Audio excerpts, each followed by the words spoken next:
Que peux-tu nous dire, sur les différents scénarios de maladies qui existent? D'où ça vient? Pourquoi? Ce que ça signifie?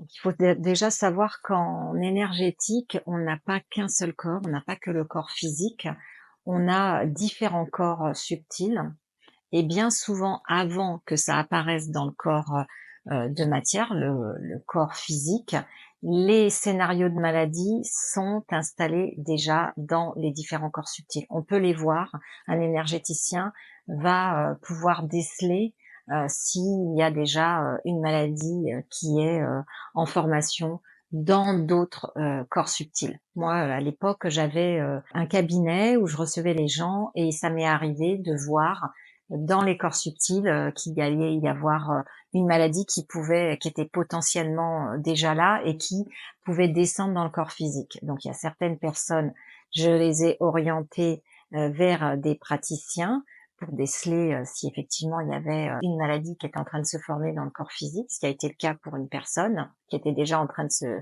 déclencher un cancer et ça a été pris à temps par quelqu'un qui travaillait en médecine quantique. Donc ça a été déjoué. Donc on voit déjà dans les corps subtils quelque chose qui se forme.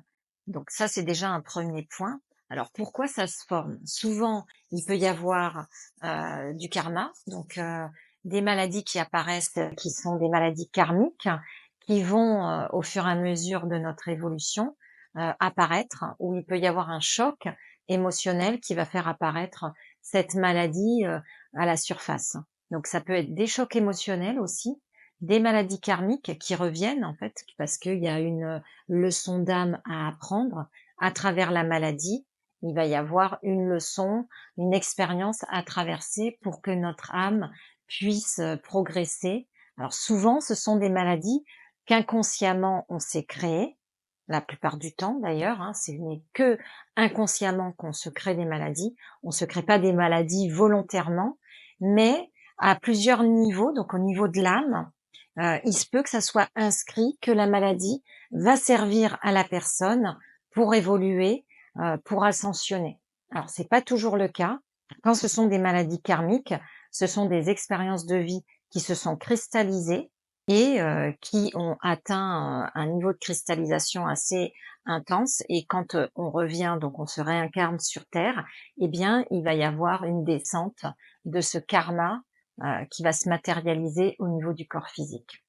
Donc ça, c'est plutôt au niveau des leçons de vie de l'âme, quand elle vient pour expérimenter une vie et qu'elle n'a pas intégré l'expérience, elle va reprogrammer l'expérience pour la revivre à nouveau, pour solutionner en fait une problématique que l'âme cherche à résoudre.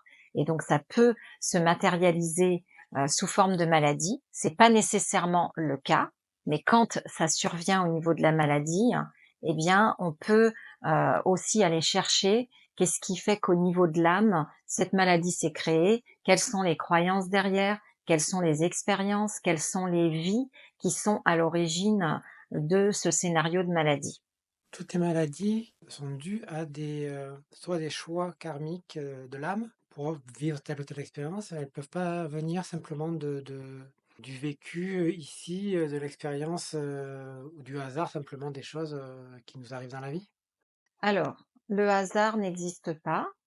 Il y a effectivement aussi des maladies, des scénarios de maladies qui arrivent dans cette vie suite à des chocs émotionnels. La plupart du temps, ce sont des chocs émotionnels ou des limitations mentales, des croyances.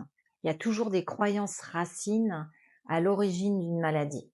Et lorsque la croyance racine n'est pas traitée, elle va engendrer des blocages énergétiques, elle va se cristalliser au niveau de la matière et commencer à endommager certains organes. Par exemple, je prends l'exemple de la colère. Si on a une énorme colère par rapport à une situation qu'on a vécue dans l'enfance et qui n'est pas solutionnée, eh bien, au bout d'un moment, cette colère accumulée dans le corps peut provoquer une cristallisation émotionnelle qui peut aller toucher le foie, ou d'autres organes, hein. C'est pas uniquement le foie, ça peut être la vésicule biliaire, enfin ça peut se matérialiser à sur n'importe quel organe, en fait.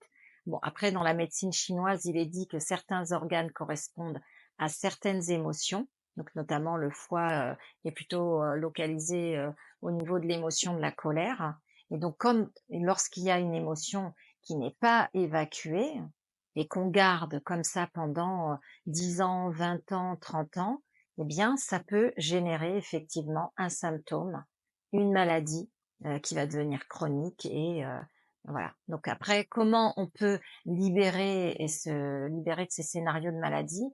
Eh bien, d'abord, c'est de repérer en nous s'il y a, des émotions qui sont bloquées, des émotions qu'on a stockées et qu'on n'arrive pas à libérer en fait, hein. Donc souvent on ressent à l'intérieur de nous si on a de la colère, si on a de la tristesse, si on a du désespoir, et donc c'est de se faire aider pour évacuer ces émotions qui vont être stockées, pour éviter que ça vienne se cristalliser dans le corps physique et provoquer du symptôme et une maladie.